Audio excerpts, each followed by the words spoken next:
مناہل اور خلیل بچپن کے دوست تھے، لیکن دونوں کا مزاج بہت مختلف تھا۔ مناہل ایک سمجھدار، تحقیق پسند اور ہمیشہ ہر چیز کو گہرائی سے دیکھنے والی لڑکی تھی۔ خلیل اس کے بالکل برعکس ایک شرارتی اور زندگی کو مذاق سمجھنے والا لڑکا تھا۔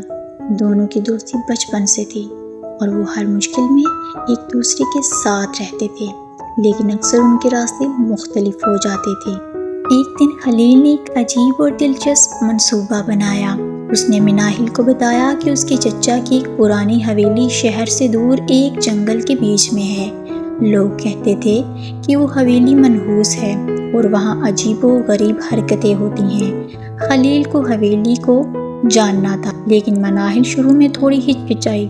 اس کا دماغ کہتا تھا کچھ غلط ہوگا، لیکن خلیل کے بار بار مذاق اڑانے اور چیلنج کرنے پر اس نے فیصلہ کیا کہ وہ بھی اس کے ساتھ جائے گی۔ رات کو جب وہ دونوں حویلی کے لیے نکلتے ہیں تو جنگل کا اندھیرا اور حویلی کا پرانی دیواروں سے گھرا منظر بہت خوفناک تھا۔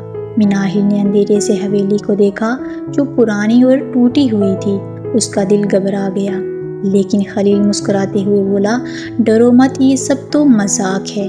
مناہل کو یہ بات بہت عجیب لگی، لیکن وہ چپ رہی اور خلیل کے ساتھ حویلی کے اندر چلی جاتی ہے۔ جیسے وہ حویلی کے اندر گئے تو دروازہ اچانک سے اپنے آپ بند ہو گیا۔ خلیل ہنسی میں بولا، لگتا ہے یہاں کوئی ہمیں خوش آمدید کہہ رہا ہے، لیکن مناہل کے چہرے پر فکر کی لکیریں ابھرنے لگی۔ حویلی کا اندرونی حصہ پرانا تھا، دیواروں پر دھول چھائی ہوئی تھی اور چاندنی رات کی روشنی میں ہر چیز عجیب سی لگ رہی تھی۔ مناہل کو ہر چیز دیکھ کر لگتا تھا کہ اس جگہ کے اندر کوئی راز چھپا ہوا ہے۔ وہ دونوں لائبریری کے پاس جاتے ہیں جہاں کتابیں پرانی الماریوں میں بھری ہوئی تھی۔ مناہل نے ایک پرانی کتاب اٹھائی جس میں سے ایک نقشہ گر گیا۔ خلیل نے اسے اٹھا کر دیکھا اور بولا، دیکھا، ہم کسی پرانے خزانے کے قریب ہیں۔ مناہل نے نقشہ دیکھا اور اسے اندازہ ہوا کہ یہ نقشہ حویلی کے اندر کسی چھپی ہوئی جگہ کا ہے۔ خلیل پرجوش ہو گیا اور بولا، چلو ڈھونڈتے ہیں۔ مناہل کی سوچ میں شک تھا، لیکن وہ خلیل کا ساتھ دینے کے لیے چل دی۔ نقشہ انہیں حویلی کے اندر ایک چھپی ہوئی راہ تک لے گیا۔ دیوار کے پیچھے چھپی ہوئی راہ کو دھکا دینے پر وہ سرک گئی اور نیچے ایک اندھیرا راستہ تھا۔ دونوں نے ہمت کر کے نیچے کا راستہ لیا اور نیچے ایک پرانی تجوری ملی۔ خلیل نے بے دھڑکی میں تجوری کو کھولا، جس میں سے ایک خونی سرخ رنگ کا پتھر نکلا۔ جیسے ہی خلیل نے اسے ہاتھ لگایا، حویلی کے اندر ہلچل پیدا ہونے لگی۔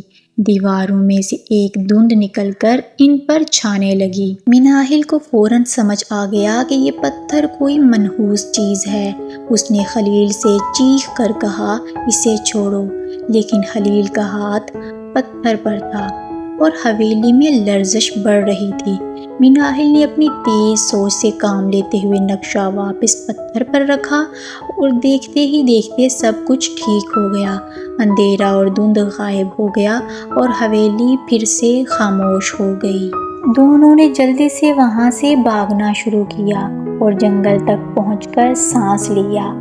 خلیل تھوڑا حیران تھا، لیکن مسکراتے ہوئے بولا، یار یہ تو بہت زیادہ ہو گیا۔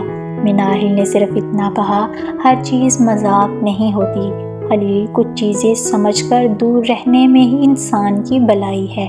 اور پھر وہ اپنے اپنے گھروں کو چل دیے اور اسی کے ساتھ اس کہانی کا اینڈ ہو جاتا ہے۔